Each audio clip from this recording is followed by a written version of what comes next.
नमस्कार मित्रांनो, आमच्या यूट्यूब चॅनलवर तुमचं मनापूर्वक स्वागत.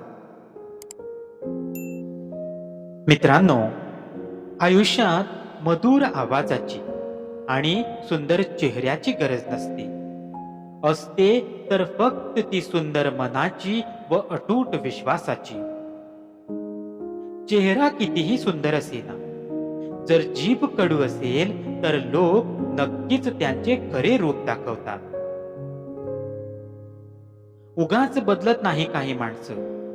काही गोष्टी प्रसंग असे घडतात की बदलावं लागतं आयुष्यात. पायाला लागलेली ठेच पुढच्या मार्गावर कसं चालायचं हे सांगतं. व आयुष्यात येणारी लोक जीवनात कसं जगायचे हे सांगतात. समोरच्याचं स्वभाव ओळखता आला पाहिजे. नाहीतर मित्रांनो, आजकालच्या दुनियेत माणसं मनात एक आणि तोंडावर एक. जसं दिसतं तसं नसतं, म्हणून जग फसतं असं म्हणतात ते खरं. नातेवाईकांचं पण तसंच असतं. समोरून आपलं व्हावं असे म्हणणारे नातलंग मागून आपली कशी वाट लागेल ह्या प्रयत्नात असतात. तुमच्या घरात कधी वाद, तंटे, भांडण होत असतील तर मिटवण्यापेक्षा वाढवायचं काम हीच लोक करतात. तुमच्या प्रत्येक प्रगतीला आणि यशाला कशी नजर लावायची हे यांना नेमकं माहीत असतं. आपल्या घरात काही वाईट घडलं तर आधी आनंद अशा लोकांनाच होतो. बरेचदा नातेवाईकापेक्षा बाहेरची लोकच वाईट प्रसंगाला मदतीला येतात आणि रक्ताची नाती फक्त मजा घेतात.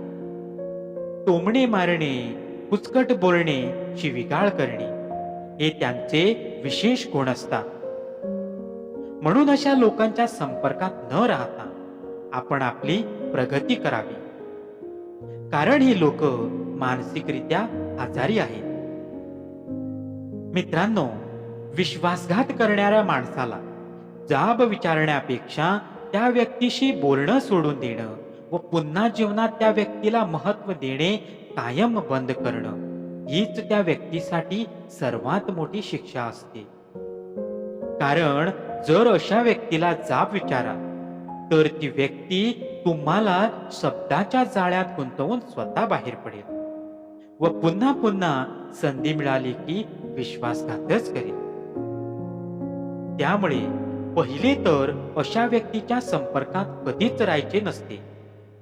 व अशी व्यक्ती जर नात्यातील असेल तर अशा व्यक्तीला आपल्या सानिध्यातून कायमचे दूर ठेवून त्यांना महत्त्व द्यायचे नसते.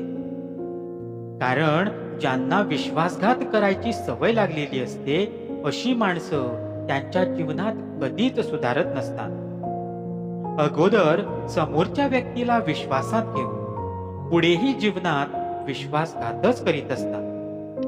म्हणून अशा लोकांच्या संपर्कात न राहता आपण आपली प्रगती करावी.